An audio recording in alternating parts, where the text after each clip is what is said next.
Well, hello there. I'd like to show you how to start off your portrait painting with white.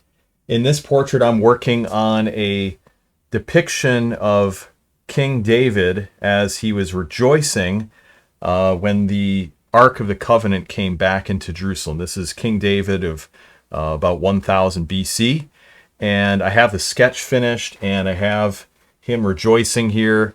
Just a joyful, exuberant expression on his face.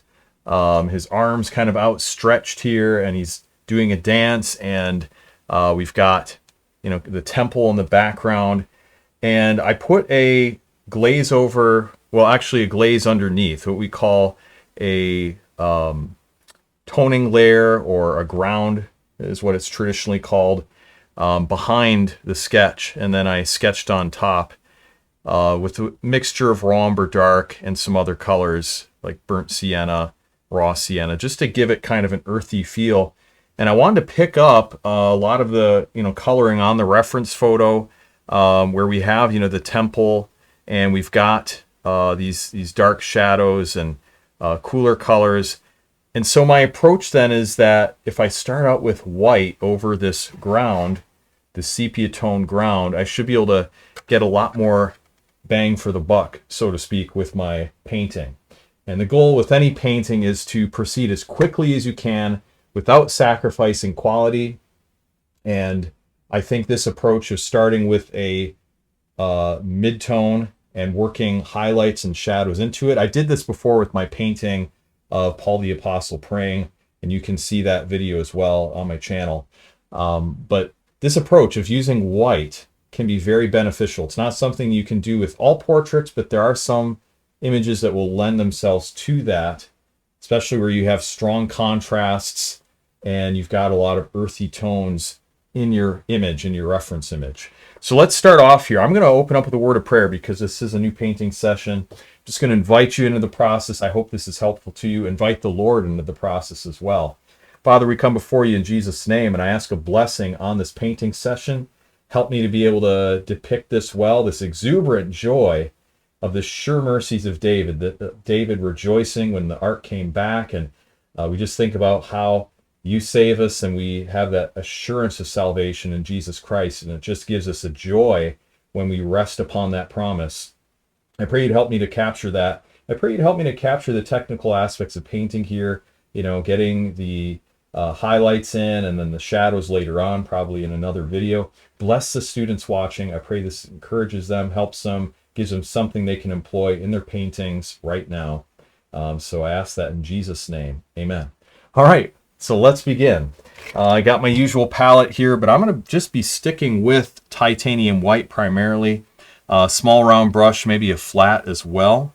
And taking that titanium white, mixing it into some matte medium just to kind of water it down a little bit.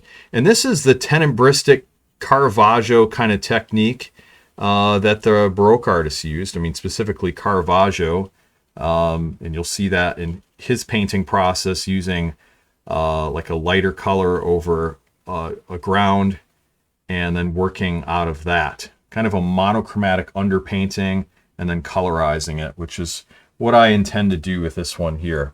So we got that titanium white mixed with matte medium. I did spray my palette a little bit, and that makes the paint very fluid. That helps a lot in the process, getting your paint to the right consistency.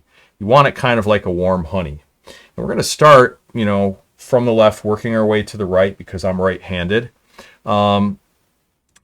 And I'm deciding, should I start with the figure, which is more interesting, or should I start with the background, which also has a lot of highlights? Well, I think I might just kind of work from left to right. Let's start with that background.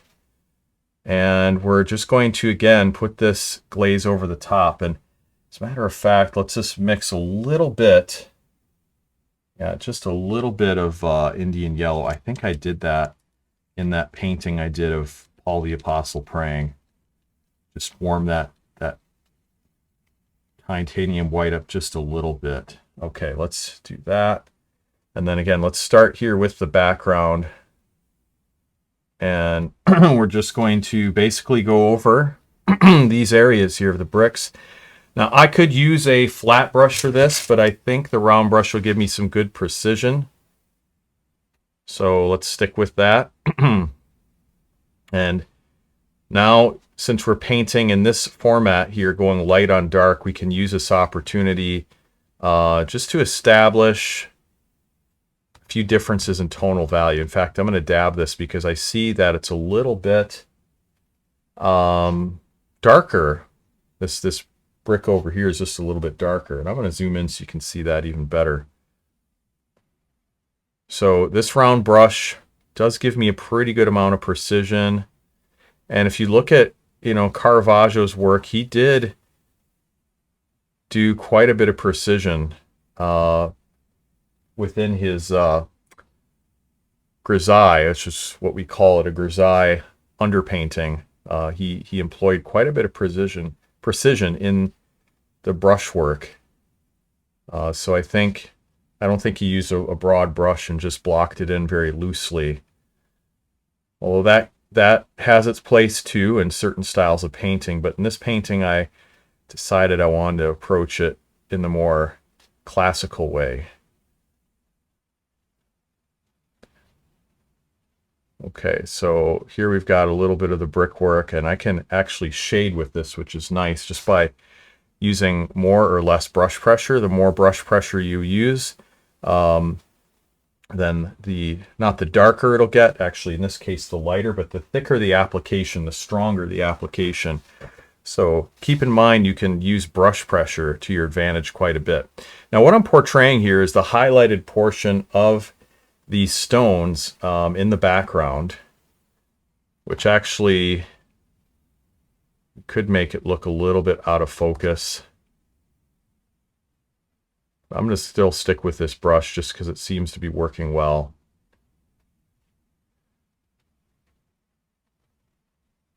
And the area that I'm covering is fairly small, so I think this brush works well for that.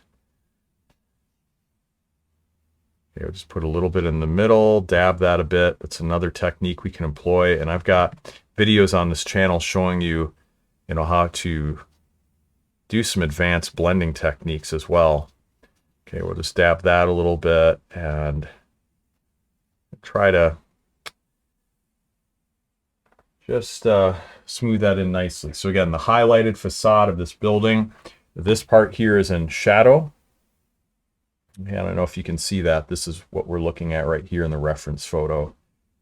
And I'll move the camera over just a bit so you can see that. That's what we're capturing, this little triangle shape of the highlight. When you're doing paintings like this, if you put the right things in the right place, it does end up looking realistic. The right highlights in the right place creates the forms you want to see. I'm going to make sure that this rock facade isn't too straight. Imagine there's some little divots projecting out. Okay, so now that I did that, I can confidently move on, I think, to this area here, keeping the left to right format. So I'm just going to reload my brush. Let's add a little more titanium white to the palette, a little Indian yellow, matte medium to make it a little translucent. The opacity on this, it's somewhat translucent, and I'm going to show this to you here in a moment, actually, how translucent this is. This is something you have to see. All right, you'll see this black line that just seemed to appear out of nowhere. I paused the video and I just put that in with marker, and that's just to demonstrate to you how opaque this paint is. So it's actually fairly translucent. You can see that line through it. And so that gives you an indication of what we're trying to achieve here with this layer. So if you make it a little bit translucent, it's actually a lot easier then to create a little bit of shading as you're applying this titanium white layer for your grisaille. Okay, so we're just adding some wrinkles here to the clothing. Going by what we're seeing in the reference photo, strong diagonal shapes, and just getting those in here.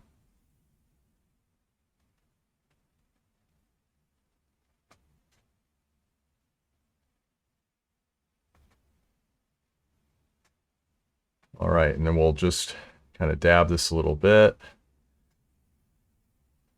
And let's get a nice thin shape here. So getting the weight of your lines, very, very important. You have some areas that are thin, some areas that are thick. If you follow your sketch, and I have a pretty precise sketch underneath, that tells me where to put these highlights, where to push everything.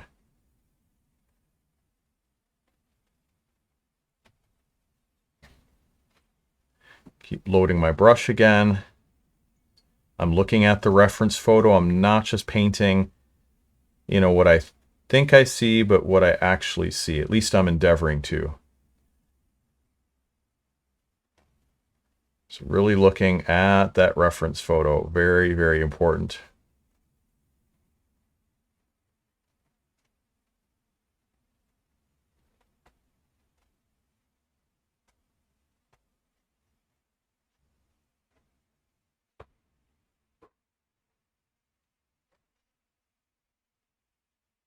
Okay, and now we're going to see, I didn't fill this whole area in. There's a little wrinkle on his chest. I want to give room for that.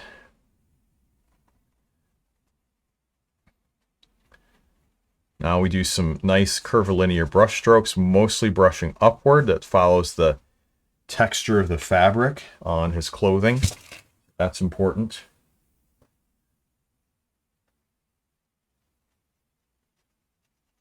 We'll just kind of let this flow downward a little bit.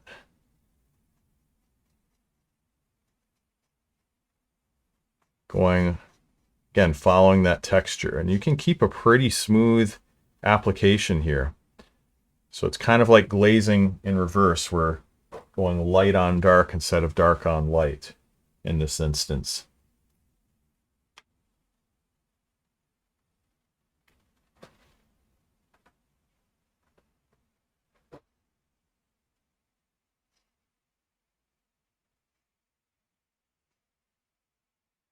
All right, trying to get some of this glaze right in between these wrinkles.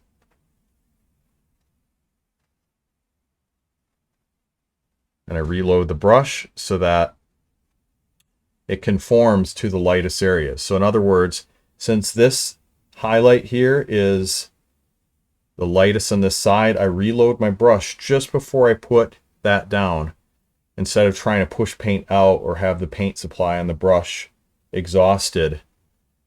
I reload it at strategic times as I'm painting. So that's a technique you can employ when you're doing this, and even not just in this technique, but in other techniques as well as you're painting. Reload your brush when you need the highlights or you need whatever application the most.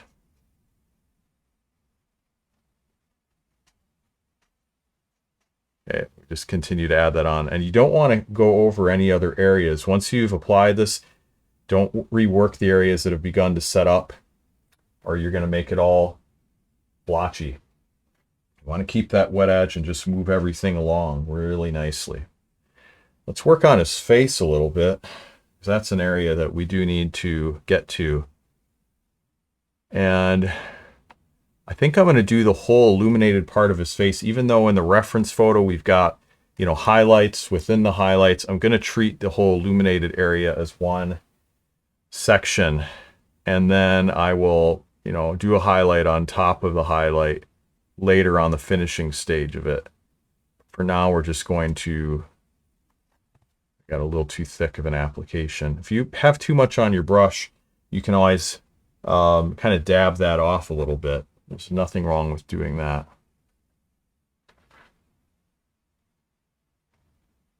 All right, so we're filling around the sketch, and that can be a little tricky because, you know, your sketch can be filled with a lot of detail, and you want to, as much as possible, paint around it. Now, I don't have to get this highlight all the way over everything. It's just got to hit most of the illuminated spot. The lower part of the cheek, hitting the nasolabial fold, is going to be darker, so I'm not going to even put white on that area.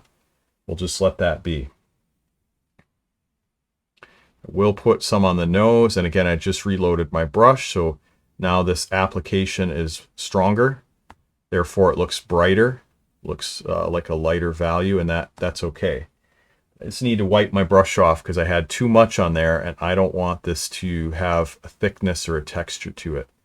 I want this to be very, very smooth in application. So that can make a big difference too. Let's just zoom it in a little bit here.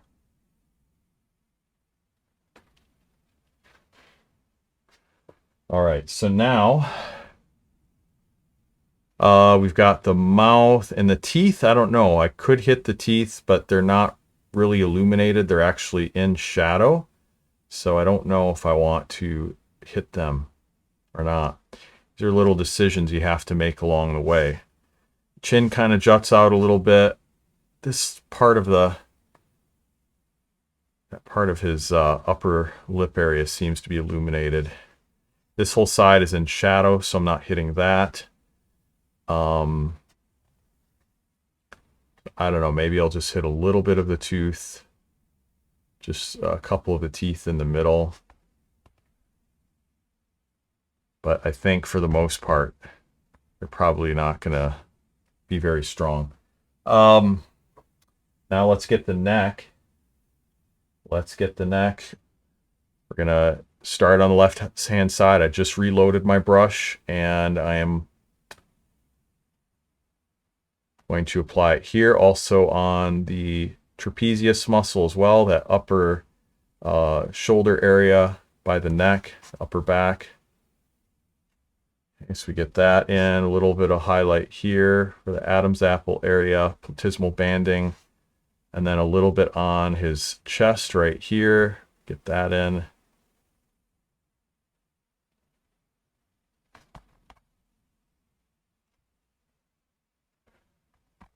Probably could get a little bit of the texture of the rib, and I guess I need to move my camera down so you can see that. Just want to get a little bit of texture here for the rib cage. I didn't sketch that in, but probably should be in there. Okay. All right, so that's good right there, and I'm going to back out and just show you what we have.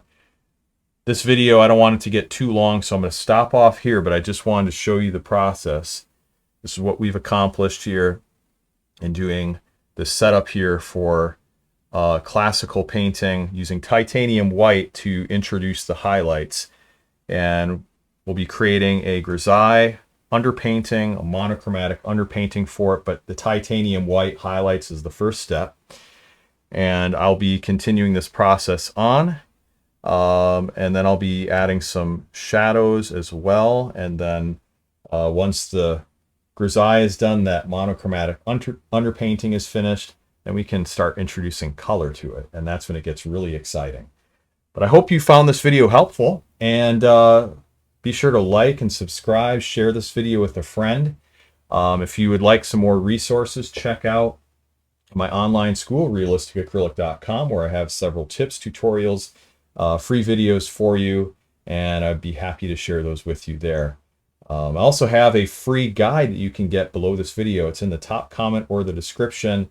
It'll either be my Fix Muddy Skin Tones free guide or my value checker tool, but check that out in the top comment or description, a free guide for you to help you in your portrait painting.